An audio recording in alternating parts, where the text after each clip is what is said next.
የማርበርግ ቫይረስ ተጠቂዎች ቁጥር መጨመርና አስክሬናቸው ለቤተሰብ አይሰጥም መባሉ። ኤርትራ ኢትዮጵያ በትጥቅ ትግል ያገኘውትን ነጻነት የመቀልበስ ፍላጎት አሳይታለች ስትል ከሰሰች። ኬንያ በባህር በር ሳቢያ ከኡጋንዳ ጋር ጦርነት ውስጥ የመግባት ፍላጎት የለኝም አለች። የሚሉና ሌሎችም ዕለታዊ መረጃዎችን ይዘናል። ጤና ይስጥልን። ይህ የአይኒውስ ኢትዮጵያ ዕለታዊ ዜና ነው። ከኛ ጋር ይቆዩ። በማርበርግ ቫይረስ በዛሬው ዕለት የአንድ ሰው ሕይወት ሲያልፍ ተጨማሪ 2 ሰዎች ላይ መገኘቱን የጤና ሚኒስቴር አስታወቀ። ሚኒስቴሩ ዛሬ ህዳር 12 2018 ማምሻውን ይፋ ባደረገው ዕለታዊ ሪፖርቱ ባለፉት 24 ሰዓታት ለ13 ሰዎች የላቦራቶሪ ምርመራ ተደርጎ 2 ሰዎች ላይ ቫይረሱ መገኘቱን አስታውቋል። እንዲሁም በዛሬው ዕለት አንድ ሰው በቫይረሱ ምክንያት ሕይወቱ ማለፉን አስታውቋል። ይህንን ተከትሎም ቫይረሱ ተገኝቶባቸው ሕይወታቸው ያለፈ ሰዎች ቁጥር 4 መድረሱን ሚኒስቴሩ አስታውቋል። በአሁኑ ሰዓት ቫይረሱ የተገኘባቸውና በሕይወት ያሉ ሰዎች ቁጥር 4 የደረሰ ሲሆን 4ቱም በሕክምና ላይ ያሉ ታማሚዎች ከዚህ በፊት ከተገለጸው ከደቡብ ኢትዮጵያ ክልል ጂንካ ከተማ በለይቶ ማቆያ የነበሩ ናቸው ተብሏል። በተያያዘ ዜና የማርበርግ ቫይረስ በሽታ በንክኪ የሚተላለፍ በመሆኑ ሕይወታቸው ያለፈ ሰዎች አስክሬን ለቤተሰቦቻቸው እንደማይሰጥ ተገልጿል። ሕይወታቸው ካለፈ በኋላ አስክሬኑ የማይታጠብ መሆኑ የተገለጸ ሲሆን ደህንነቱ በተጠበቀ መንገድ የቀብር ስርዓታቸው ይፈጸማል ተብሏል። ቀብር የተፈጸመባቸው ቦታዎች በደንብ መጠበቅ እንዳለባቸውም ተገልጿል። ማህበረሰቡ የበሽታውን ከባድነት ተረድቶ ይህንን ውሳኔ መቀበልና መተባበር አለበትም ተብሏል። በሌላ በኩል ቫይረሱ በወንድ ዘር ፈሳሽ ውስጥ ለ1 ዓመት ጊዜ የሚቆይ በመሆኑ ከህመሙ ያገገሙ ሰዎች ልቅ የሆነ ግብረ ስጋ ግንኙነት ከማድረግ መቆጠብ አለባቸውም ነው የተባለው። ተገቢው ክትትልና ሕክምና ተደርጎለት የዳነ ሰው በሽታውን ማስተላለፍ አይችልም የተባለ ሲሆን እንደ ኮሮና ቫይረስ በአየር ይተላለፋል የሚል የተዛባ አመለካከት መኖሩ የተገለጸ ሲሆን ህመሙ በአየር የማይተላለፍ ነው ተብሏል። ህመሙ በንክኪ የሚተላለፍ በመሆኑ ህመሙ ካለባቸው ሰዎች ጋር ያለንን ግንኙነት ከንክኪ የራቀ መሆን እንዳለበትም ተገልጿል። ማርበርግ እንደ ኮቪድ በአየር የሚተላለፍ ባይሆንም ከኮቪድ በበለጠ ህይወት የሚነጥቅ በሽታ ነውም ተብሏል። የህዝብ ተወካዮች ምክር ቤት አዲሱ የመንግስት ሰራተኞች የደሞዝ ጭማሪ በሁሉም ክልሎች በወቅቱ ለምን ተፈጻሚ መሆን እንዳልቻለ የፌዴራል ሲቪል ሰርቪስ ኮሚሽን ማብራሪያ እንዲሰጥ ዛሬ አርብ ህዳር 12 ቀን መጠየቁ ተሰምቷል። ምክር ቤቱ የሰው ሀብት ልማትና ስራ ስምሪት ቴክኖሎጂ ጉዳዮች ቋሚ ኮሚቴ መንግስት ተጨማሪ ደሞዝ እስከ ጥቅምት ወር አጋማሽ ለሰራተኞች እንዲከፈል ውሳኔ ቢያሳልፍም እስካሁን ደሞዝ ማሻሻያው ተግባራዊ ያልተደረገባቸው አካባቢዎች አሉ ማለቱን ሸገር ዘግቧል።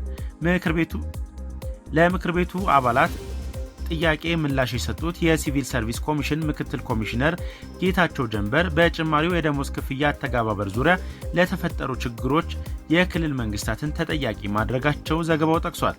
የፌዴራል መንግስት የደሞዝ ማሻሻያውን የሰራው ቀድሞ በነበረውና የክልል መንግስታት በሰጡት መረጃ መሰረት መሆኑን ተናግረዋል ተብሏል። የደሞዝ ማሻሻያ አተገባበር በስፋት ችግር የገጠመው በቀድሞ የደቡብ ክልል ስር በነበሩ አዳዲስ ክልሎች እንደሆነ ምክትል ኮሚሽኑ መናገራቸውንም ዘገባው አመላክቷል። ኮሚሽኑ በሰራተኞች ቁጥር መዛባት ሳቢያ ክልሎች የደሞዝ ማሻሻያውን በዘንድሮ ዓመት ሙሉ በሙሉ ለመክፈል የበጀት እጥረት ካጋጠማቸው ተጨማሪውን የደሞዝ ወጪ ራሳቸው እንዲሸፍኑ ከጥቂት ሳምንታት በፊት ማሳሰቢያ መስጠቱም አይዘነጋም። ኤርትራ ኢትዮጵያ በትጥቅ ትግል ያገኘውትን ነጻነት የመቀልበስ ፍላጎት አሳይታለች ስትል ከሰሰች። የኤርትራው የማስታወቂያ ሚኒስትር የማነ ገብረ መስቀል የኢትዮጵያው ገዢ ፓርቲ ብልጽግና የባህር በር ከማግኘት አልፎ ኤርትራ በትጥቅ ትግል ያገኘችውን ነጻነት የመቀልበስ ፍላጎቱን በግልጽ አሳይቷል በማለት ከሰዋል። የማነ ባለፉት 2 ዓመታት በኢትዮጵያና በኤርትራ መካከል ውጥረት ለመፍጠርና ግጭት ለመቀስቀስ እየጣረ የሚገኘው የብልጽግና ፓርቲ ብቻ ነው ብለዋል። ለዚህ ችግር መፍትሄው በቀን ልቦና ዓለም አቀፍ ሕግንና የጎረቤት የግዛት አንድነትንና ሉዓላዊነትን ማክበር እንደሆነ የማነ ገልጸዋል። ፕሬዝዳንት ኢሳያስና ጠቅላይ ሚኒስትር አብይ ከ7 ዓመት በፊት አስመራ ላይ የተፈራረሙት የሰላም ስምምነት በሁለቱ ሀገራት መካከል ግጭት ማብቃቱን የሚያበስር ነበር ያሉት የማነ፣ ሆኖም የኢትዮጵያ መንግስት እንደ ቀደሞቹ የተስፋፊነት ፖሊሲ በመከተል ስምምነቱ በቀጠናው ሊያሰፍኑ የነበረውን ቀጠናዊ መረጋጋትና ትብብር አክሽፎታል በማለት ወቅሰዋል።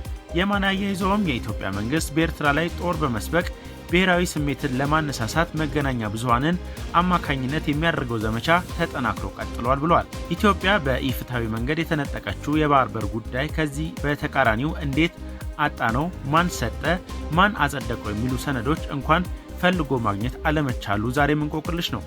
የውጭ ጉዳይ ሚኒስትር ዶክተር ጌዲዮን ጢሞቴዎስ ባሳለፍነው ሳምንት በአዲስ አበባ ዩኒቨርሲቲ በተካሄደ የውይይት መድረክ ላይ አሰብ ወደብ በኢትዮጵያ መንግስት በዋናኝነት ቅድሚያ የሚሰጠው ጉዳይ መሆኑን መናገራቸው ይታወሳል። መንግስት ይህንን አቋም የያዘው የአሰብ ወደብን በተመለከተ የተፈጸመው ታሪካዊና ህጋዊ ስህተቶችን ለማረም ካለው ፍላጎት የመነጨ ብቻ እንዳልሆነ አስረድተዋል። ኢትዮጵያ ከኤርትራ መገንጠል በፊትና በኋላ በወደቡ ላይ ከፍተኛ መጠን ሀብት ማፍሰሷ የአሰብ ወደብን ቅድሚያ የሚሰጠው ጉዳይ ማድረጓን ምክንያት እንደሆነ ገልጸዋል ተብሏል። ጠቅላይ ሚኒስትር አብይ አህመድም በህዝብ ተወካዮች ምክር ቤት ባደረጉት ንግግር ላይ የኢትዮጵያ የባህር በር በምን መንገድ ኤርትራ እጅ ውስጥ እንደገባ የሚገልጽ ምንም አይነት ህጋዊ ሰነድ የለም ማለታቸው ይታወሳል። ቀይ ባህርን እንድናጣ ውሳኔ የሰጠው ማን ነው ብለን ሰነድ ብናገላብጥ ያገኘነው ምንም አይነት ህጋዊ ሰነድ የለም። ይህም መጠየቃችንም እንዴት ነውር ይሆናል ማለታቸውም አይዘነጋም። ኬንያ በባህር በር ሳቢያ ከኡጋንዳ ጋር ጦርነት ውስጥ የመግባት ፍላጎት እንደሌላት አስታወቀች። የኬንያ የውጭ ጉዳይ ሚኒስትር ሙሳሊያ ሙዳቪዲ አገራቸው ወደብ አልባ የሆኑትን ኡጋንዳ፣ ደቡብ ሱዳን፣ ሩዋንዳና ቡሩንዲ የባህር በር እንዲያገኙ የማድረግ ግዴታ እንዳለባት ረቡዕ ዕለት ለሀገራቸው ፓርላማ በሰጡት ማብራሪያ ገልጸዋል። የአፍሪካ ህብረት ቻርተርን ጨምሮ ወደብ አልባ ሀገራት የሚመለከቱ ዓለም አቀፍ ቀጠናዊ ህግጋትና ግዴታዎች አሉ ያሉት ሙዳቪዲ ኬንያ ለወደብ አልባ ሀገራት ያሉባትን ግዴታዎች እንደማትቀይር ማረጋገጫ ሰጥተዋል። ኬንያ በባህር በር ሳቢያ ከኡጋንዳ ጋር ጦርነት ውስጥ የመግባት ፍላጎት እንደሌላትና በሁለቱ ሀገራት መካከል ወታደራዊ ውጥረት እንደሌለም ሙዳቫዲ ተናግረዋል። ሙዳቫዲ ይህንን ያሉት አንድ የፓርላማ አባል ኡጋንዳ በደቡብ ሱዳን፣ በሩዋንዳና በዲሞክራሲያዊ ኮንጎ፣ ሶማሊያና ቡሩንዲ የነበራት ወታደራዊ ጀብደኝነት ታሪክ አንጻር የህንድ ውቅያኖስን በኃይል ለመቆጣጠር እንደምትፈልግ በቅርቡ ለገለጠችው አቋሟ ኬንያ ምን እርምጃን እየወሰደች ነው በማለት ለጠየቁት ጥያቄ በሰጡት ምላሽ ነው። የኡጋንዳው ፕሬዝዳንት ዩዌሪ ሙሴቪኒ በህንድ ውቅያኖስ የባህር ኃይል ማቋቋም እንፈልጋለን ሲሉ ከሰሞኑ መናገራቸው ይታወሳል። ይህ ደግሞ ማንም የማይፈቅድላቸውና የሚከለክላቸው ሳይሆን መብታቸው መሆኑን የገለጹት ፕሬዝዳንቱ ይህ የማይሆን ከሆነ ጦርነት ሊቀሰቀስ እንደሚችል ማሳሰባቸውም አይዘነጋም። ይህን ተከትሎም የኡጋንዳ ጦር ኃይሎች አዛዥ የሆኑት ጄኔራል ሙሁዚ ካሪጉባ ኬንያን አባሬ ህንድ ውቅያኖስን ለመቆጣጠር የ8 ሰዓት ውጊያ ይበቃኛል ማለታቸው ተሰምቷል። የፕሬዝዳንት ሙሴቪኒ ልጅ የሆኑት ጄኔራሉ አባቴ ፍቃድ ከሰጠኝ ህንድ ውቅያኖስን ከኬንያ እጅ ወስጄ የኡጋንዳ ንብረት ለማድረግ የሚፈጅብኝ 8 ሰዓታት ብቻ ነው ያሉ ሲሆን ይህ ጄኔራል ከዚህ ቀደምም አወዛጋቢ አስተያየቶችን በመጻፍ ይታወቃል።